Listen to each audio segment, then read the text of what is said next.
सियावर रामचंद्र की जय। महर्षी जाबालीनी रामाला सांगितलं की बाकी काय आहे, कोणीच कोणाचं नसतं, तुम्ही जाऊन राज्य स्वीकारावं। जाबालींच्या या वाक्याचा निषेध करत रामचंद्रांनी अयोध्येला जाऊन राज्य स्वीकारण्याचं नाकारलं।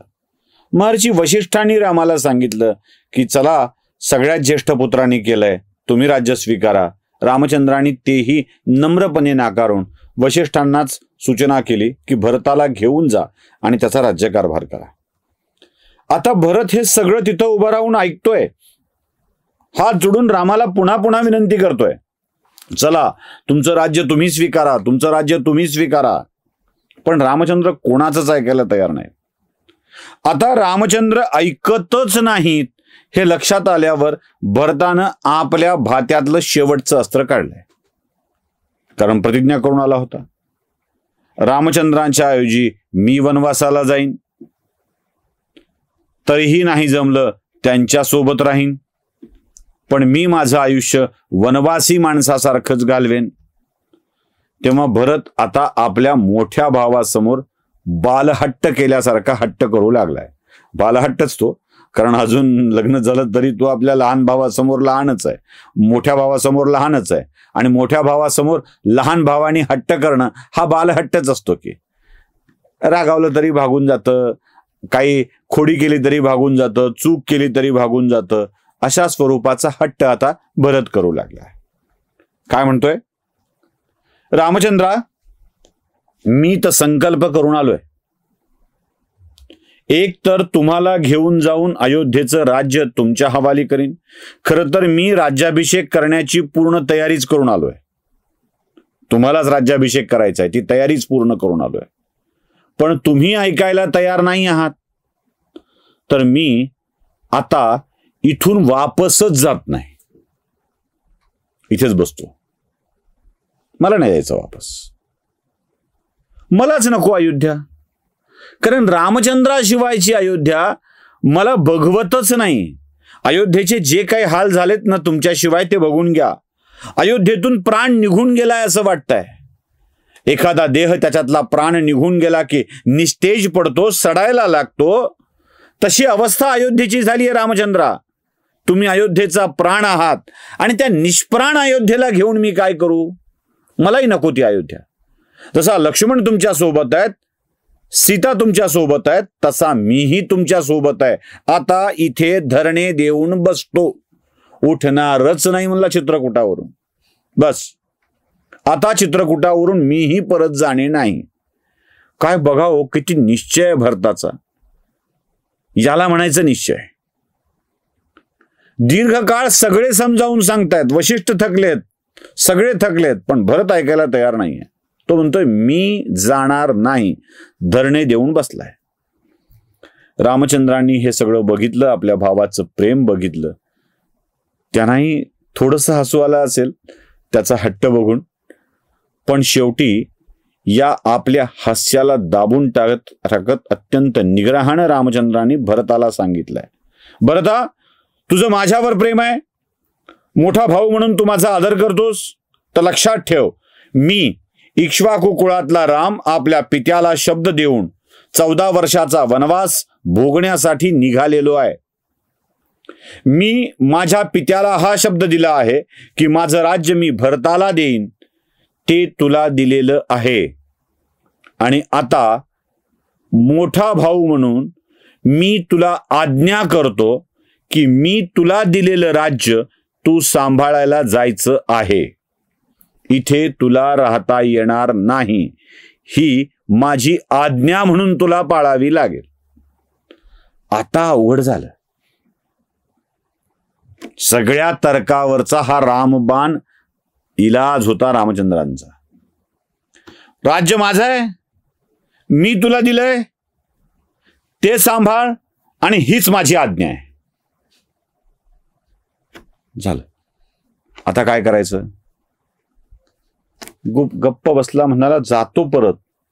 पण भरतही कमी चालाक नव्हता, रामचंद्रांचा भाऊ, तो देवाचा भाऊ। देवाला म्हणाला, देवा तुमची आज्ञा म्हणून परत जातो, पण तुम्ही जे वाक्य बोललात ना ते माझ्या चांगलं डोक्यात आहे। ते म्हणले, काय? हे सगळं मान्य आहे मला, सगळं. अहो, धर्मपालनात सुद्धा किती चलाकी असते बघा. तो म्हणाला, तुम्ही काय म्हणालात? तुमचं राज्य पित्याला शब्द दिलाय, तुमचं राज्य मला द्यायचं आणि वनवासात जायचं. ते म्हणाले हो. ते राज्य तुम्ही मला दिलाय ते मी सांभाळायचंय. ते म्हणाले हो. मग मी तुमच्या आज्ञेप्रमाणे परत जातो, राज्य सांभाळतो. ते म्हणाले वा, छान, खूप छान झालं. पण आता पण काय? ते राज्य तुमचं आहे, ते तुमच्याच नावाने चालेल. भरत फक्त सांभाळेल, भरत फक्त सांभाळेल. मी त्या राज्याचा विश्वस्त आहे, स्वामी नाही. आता काय करायचं? तो म्हणाला, देवा एक काम करा. म्हणजे काय? त्या पायातल्या तुमच्या चरणपादुका आहेत त्या द्या, त्या मस्तकावर धारण करीन, त्या मस्तकावर धारण करीन. त्या चरणपादुकांनाच राज्याभिषेक घडवीन.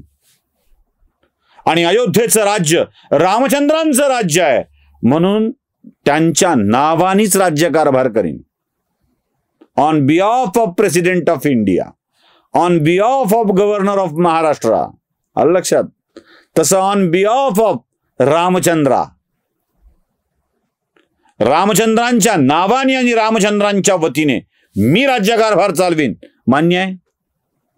आता हे जाणं आवश्यक होतं. ते म्हणाले तुझी इच्छा. दिल्या पादुका काढून, आपले खडाव काढून दिले. आणि काय प्रेम हो, काय प्रेम. ते आपल्या भावाच्या चपलात तबकात ठेवून नाही गेला भरत, तबकात ठेवून नाही गेला. आपल्या मस्तकाचा तबक केलाय. आपल्या मस्तकावर त्या चरणपादुका ठेवल्यात आणि त्या पादुकांना घेऊन भरलेल्या नेत्रांनी भरत परत निघालाय. भरलेल्या नेत्रांनी. आज्ञाभावाची पाळायची म्हणून. हे पूर्ण प्रतिज्ञेचं पालन नव्हतं. ते पुन्हा कळेल आपल्याला पूर्ण प्रतिज्ञेचं पालन कसं करतोय भरत. ते आपल्या बंधूंच्या चरणपादुकांना डोक्यावर घेऊन भरत निघालाय. चित्रकूट पर्वतावरून खाली उतरलाय. भरद्वाज मुनींच्या आश्रमात गेलाय आणि भरद्वाज मुनींच्या आश्रमात जाऊन भरद्वाज मुनींना सांगितलंय की रामचंद्र आता मला निघालेच नाहीत. त्यांनी मला या चरणपादुका दिल्यात आणि मी या चरणपादुकांना सिंहासनावर ठेवून त्यांच्या नावाने राज्यकारभार चालवीन. मी त्याचा भोगी असणार नाही, स्वामी असणार नाही, विश्वस्त सेवक म्हणून काम करेल. भरद्वाजांनी भरताला भरभरून आशीर्वाद दिलेत आणि सांगितलंय भरता जा, तू राज्यकारभार कर. भरद्वाजांच्या आश्रमातून भेट घेऊन आशीर्वाद घेऊन भरत आपल्या अयोध्येकडे निघालाय. अयोध्येत भरताला काहीही करमत नाही आहे, कारण निष्प्राण झालेली अयोध्या. रिकाम्या हाताने आलेला भरत रामचंद्रांच्या पादुका घेऊन वशिष्ठांना म्हणतोय, कुलगुरू याच पादुकांना आता आपण राज्याभिषेक करूया आणि याच पादुकांचा साक्ष ठेवून हा भरत राज्यकारभार करेल. जे काही तो होईल ते रामचंद्रांच्या आज्ञेने होईल. मी फक्त त्याचा विश्वस्त असेल. आणि आणखी एक, मी प्रतिज्ञा केली आहे, मी प्रतिज्ञा केली आहे की मी राजपद भोगणार नाही. वल्कल परिधान करून रामचंद्रांच्या सारखा राहील. तर मीही तसंच राहण्याचा निर्णय घेतला आहे. माझे बंधू वल्कल परिधान करतील आणि मी राजसी पोशाख घालावा असं घडणार नाही. माझे बंधू दर्भाच्या अंतरणावर झोपतील आणि मी गाद्यांवरती झोपावं असं घडणार नाही. माझे बंधू फलाहार करतील, कंदमुळं खातील आणि मी सुग्रास भोजन करावं असं घडणार नाही. मीही वनवासी जीवाच्या सारखाच, वनवासी माणसासारखाच आयुष्य जगण्याचा निर्णय घेतला आहे. आणि भरत जो निर्णय घेतोय त्याची अंमलबजावणी कशी करतोय ते बघूया पुढच्या भागामध्ये. सियावर रामचंद्र की जय.